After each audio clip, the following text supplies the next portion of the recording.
భక్తి ఉండాలి. కానీ ప్రాణాలు కోల్పోయేంత కాదు. యూపీ ప్రయాగరాజ్‌లో మహాకుంభమేళా జరిగింది. 144 సంవత్సరాలకు ఒకసారి వచ్చే మహాకుంభమేళాలో 30 మందైతే చనిపోయారు. ఎందుకంటే ఈరోజు అమావాస్య కావడం వల్ల భక్తులు భారీగా తరలివచ్చారు. అర్ధరాత్రి 1 గంట నుంచి 2 గంటల మధ్యలో భక్తులు పుణ్యస్థానాలకి ఎక్కువగా తరలి రావడం వల్ల భారీ గేట్లు కూడా ధ్వంసం అయిపోయి తొక్కిసలాటలో 30 మందైతే ప్రాణాలు కోల్పోయారు. 144 సంవత్సరాలకు ఒకసారి వచ్చే మహాకుంభమేళా.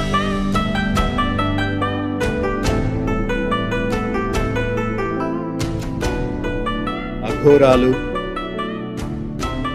నాగ సాధువులు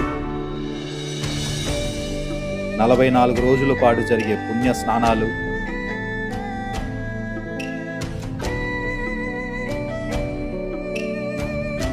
భూమిపై చేసే అతిపెద్ద పండుగ ఈ మహాకుంభమేళా.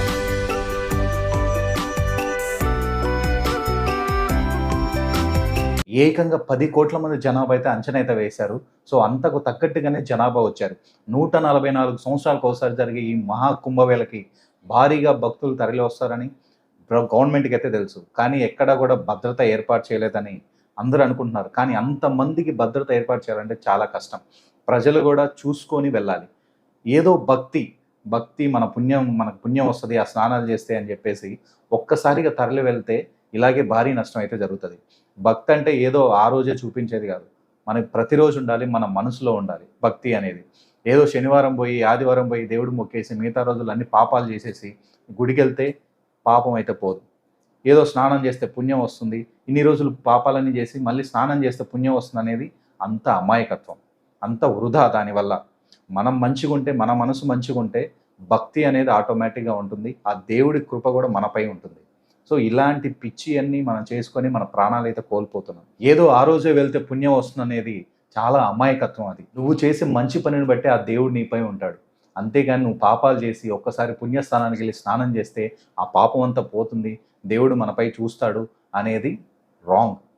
ఏదో అప్పుడే వెళ్ళి అంతమంది జనాభాలో వెళ్ళడం కరెక్ట్ కాదు. ఏ గుడి అయినా సరే, ఏ ప్రదేశం అయినా సరే ఆ రోజు మంచి రోజు అంటే చాలు భక్తులు భారీగా తరలి వెళ్ళడం, ప్రాణాలు కోల్పెట్టుకోవడం. రీసెంట్‌గా తిరుపతిలో కూడా అదే జరిగింది. వైకుంఠ ద్వార దర్శనం కోసం క్యూ లైన్‌లో వేచి ఉండి చాలామంది భక్తులైతే వచ్చారు. ఒక్కసారిగా తొక్కిసలాటలో ప్రాణాలైతే కోల్పోయారు. సో ఇలాంటి రిపీటెడ్‌గా జరుగుతూనే ఉన్నాయి. సో ఆ రోజే మంచి రోజు, మిగతా రోజులని చెడ్డ రోజులు. ఆ రోజే గుడికెళ్ళాలి, మిగతా రోజుల్లో వెళ్ళకూడదనేది పెద్ద రాంగ్ అది. మనం చేసే మంచి పనే మనకొస్తుంది. సో ఇదైతే తెలుసుకోవాలి ప్రతి ఒక్కరు. ప్రస్తుతానికైతే 30 మంది అయితే ప్రాణాలు కోల్పోట్టుకుని అఫీషియల్‌గా అయితే అనౌన్స్ చేశారు. ఇంకా మృతుల సంఖ్య పెరిగే అవకాశం అయితే ఉంది. భారీగా అయితే గాయపడ్డారు. వాళ్ళందరినీ ఆసుపత్రికి అయితే తరలించారు. సో ఇలాంటివి మనం చూసుకోవాలి. ఏదో పెద్ద హడావిడిగా వెళ్ళిపోయి ఏదో జరిగిద్ది మనకు పుణ్యం వస్తుందనేది పెద్ద రాంగ్ అది.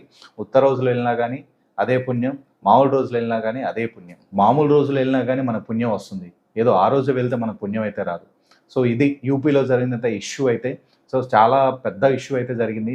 ఏకంగా 10 కోట్ల మంది జనాభా వస్తారని అంచనా వేసిందంట గవర్నమెంట్. సో దానికి తగ్గట్టు భద్రత ఏర్పాటు చేసిన అంతమందిని క్రౌడ్‌ని కంట్రోల్ చేయడం కష్టం. సో ఒక్కసారిగా ఆ గేట్లన్నీ పడిపోవడం వల్ల వీళ్ళు తొక్కిసలాట అయితే జరిగిపోయింది. సేమ్ తిరుపతిలో అయితే ఎలా జరిగిందో ఇది కూడా అలాగే జరిగింది. సో ఇవన్నీ రిపీటెడ్ అవుతూనే ఉన్నాయి. ఇది యూపీలో జరిగిందైతే మాత్రం.